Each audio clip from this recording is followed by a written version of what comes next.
Salamat guys. Live po muli tayo sa patuto ng ating pong kaibigan. Kasama po ay tagal na po kami nagkabangaw, nagka-daw palad sa social media at ngayon po ay sinubukan niya ang kagalingan. Bakit naisipan mong subukan ng Panginoon? Ano ba nararamdaman mo? Dati masakit to. Pumunta ako. Ano sumakit? Itong tiyan ko. Bakit lagi ka naliligaw? Lahat yata ng mga taong pumupunta sa akin naliligaw. Oo. Naligaw ako. Kahit na sa LRT, hirap na hirap ka makarating dito. Ngayon, ilang taon ka nang nahirapan yan? Magdadalawang taon na. Mababa ang dugo mo, ano ka lang, 90 at ang puso mo, 70. Oo. Hindi ako nagkakain. Oo. Hindi ako pinakakain. Hindi ka nakakatulog. Oo, hindi ako nakakatulog. 3 araw. Pang-4 na araw, nakatulog ako. Bakit kaya nagkain ka na ng biskwit? Yan. Yan, nagkakain na po na siya ng biskwit. Yan. Pero kasarap na ang biskwit na kinain mo. Matamis ko yung biskwit. Anong masasabi mo sa lingkod bayan? Maraming salamat po.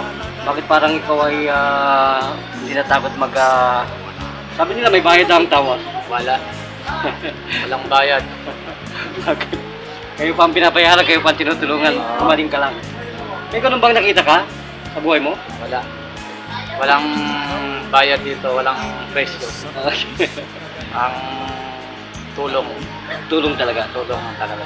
Kasi maraming natatakot eh. Baka raw kaya hindi makaya yung bayad. Ang donation lang, kung wala, wala. Kaya sumubukan nyo dito. Yung minuto gumaling, yun ang usapan sa Panginoon. Oo. Basta punta kayo dito. Sabi mo hindi ka makahiga ng ganun. Sige, humiga ka, pakita mo. Sige. Makakahiga na ako ng maayos. Ang yabang-yabang mo kanina, kala mo hindi ka mapapagaling ng Panginoong nakapagod sa puso. O yan, sige. O yan. Yabang-yabang mo, hindi ka pinapatulog, hindi ka makakain, hindi lahat. Hindi makainom, hindi makahiga ng ganyan at nalulunod ang iyong puso. Ngayon, nasaan ang lunod? Yan. Isang taong kang ganyan? Lagi ka lang nakatagilid? Okay, pakita mo yung sinukuan. Yung isa-isa, yung sinukuan na lang. Gatas ng sinukuan. Ito pa rin po yung sa sinukuan. Ayan. Anong nangyari dyan? Gatas ng sinukuan, fluid. Sabi, mapait daw. Masarap ito, masarap. Parang gatas. Parang gatas. Para kayo dito, kayo po nararamdaman. Ay, ba't kanina ka pa yung hininga mo, diretso pa rin.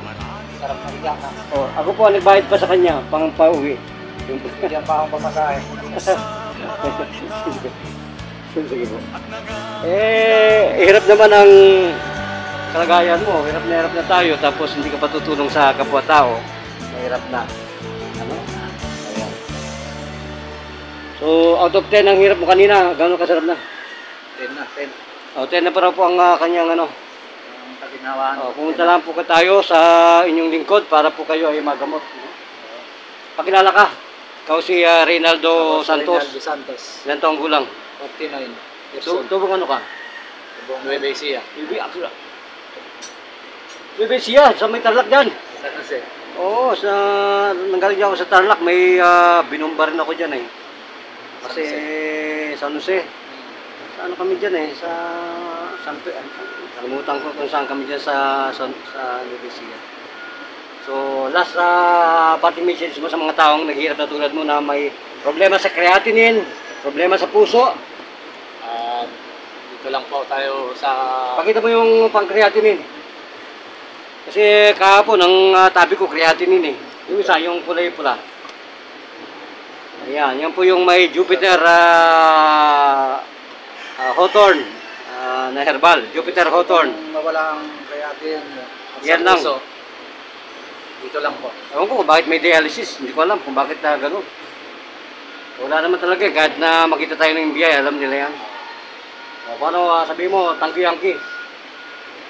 Guardians, salamat. Diyan, salamat. Arana, radyo, Radyo. salamat. Gilas, Salamat. Gilas. Express Publication, salamat. Jun Maligalig. Express Publication. Ayan, si Jun Maligalig yan. George Carredo. Salamat. Salamat. Okay. Nagpapatrol po at naglilingkod bayan sa inyo lahat at nagsabi, mahal kayo ng programa. Tawag-tawag lang po kayo sa social media. Magandang hapon po sa inyo lahat. Gracias, vamos, Kitty George Carriedo.